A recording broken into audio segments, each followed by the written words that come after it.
First picked up a golf club I think when I was 5 years old. My dad used to take me to a little field in, near Dalmahoy Bay where I used to live, because he used to play all the time. But I was never really, I was always interested in football, so when he kind of used to take me I was a bit like, but I really started to enjoy it when I started to get a bit older. But yeah, I think 5 years old.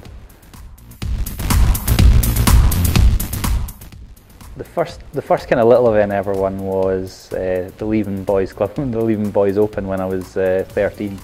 I actually stopped playing between sort of 5 and 12 years old, I think. Yeah, I think I was 12 or 13 when I won that.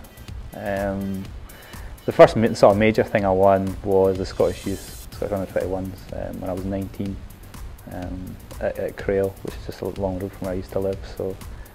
That would be the kind of first thing that was really important to me, that one, probably. When I was growing up, I guess kind of the first guy I sort of took an interest in was probably Fred Couples when he won the Masters in '92. It was one of the first tournaments I ever watched. It was around about the time when I was thinking about playing golf more. But as I kind of got a little bit older, Greg Norman probably. I just used to love the way he played, and just the way he looked and stuff was pretty cool. And yeah, I mean, I was almost crying when he was when Faldo beat him in '96 at the Masters, because I wanted him to win. I thought he was just going to tuck it away, no bother, and I was just looking forward to watching it, so it was pretty sad.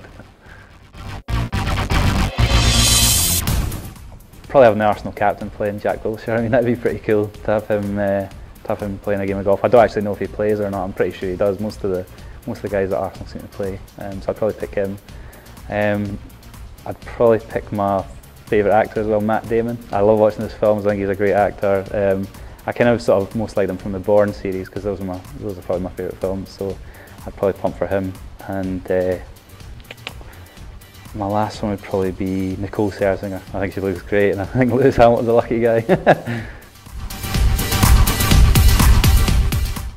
Probably the best shot I've hit was actually a couple of months ago. It was probably last year. I had a really difficult shot at second stage at Tour Squad. I was actually playing the Spanish Open this week in El Soler in Valencia, and I had a 3-wood from a funny lie, and the pin was cut really close to this bunker, and it's probably the first shot I've hit in a while that felt actually like I didn't hit the ball.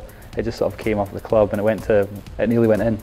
That was probably the best shot. I've actually hold a 3-wood for an albatross before, down at Archerfield, but it wasn't in a tournament. So in a tournament setting, would probably be the 3-wood I hit there. I mean, it looked like it lipped out from where I was, but it was hard to tell because I was about 260 out, so it was difficult to tell, but that would probably be my best shot I've hit.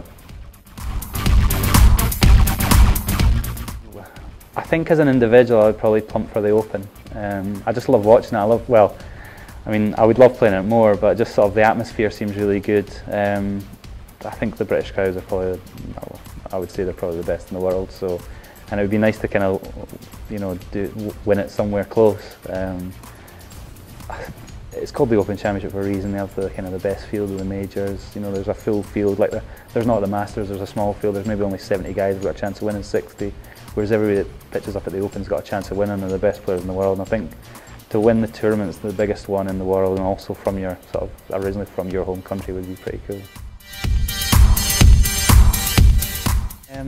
Well, the guy that's been the sort of highest ranked, I played with Rory McIlroy a couple of years ago in a tournament when he was number 9 in the world, and obviously he's number 2 now and has been number 1.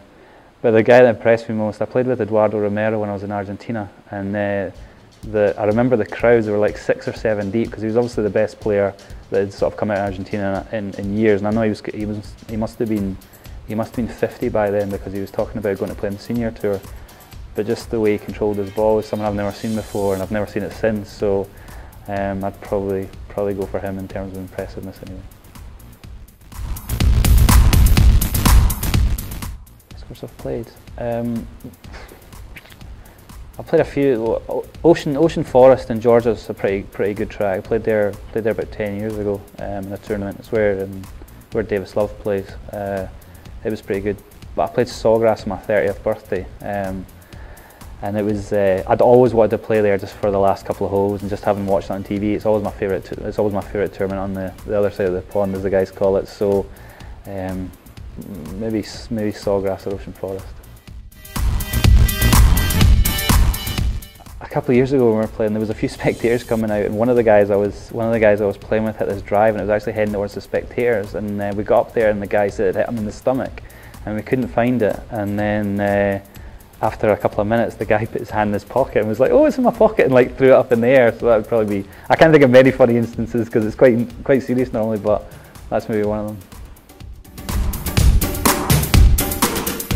I'd probably go for something to do with the degree that I studied, something in genetics, some sort of science thing anyway, because that's what I studied when I went to uni. It's what I thought I might do if I didn't play professionally and I didn't get good enough at golf. So I'd probably do something like that, some sort of like the Human Genome Project or something like that. I don't know. I never really thought about it. It was always golf I wanted to do. So if I had to choose something in science.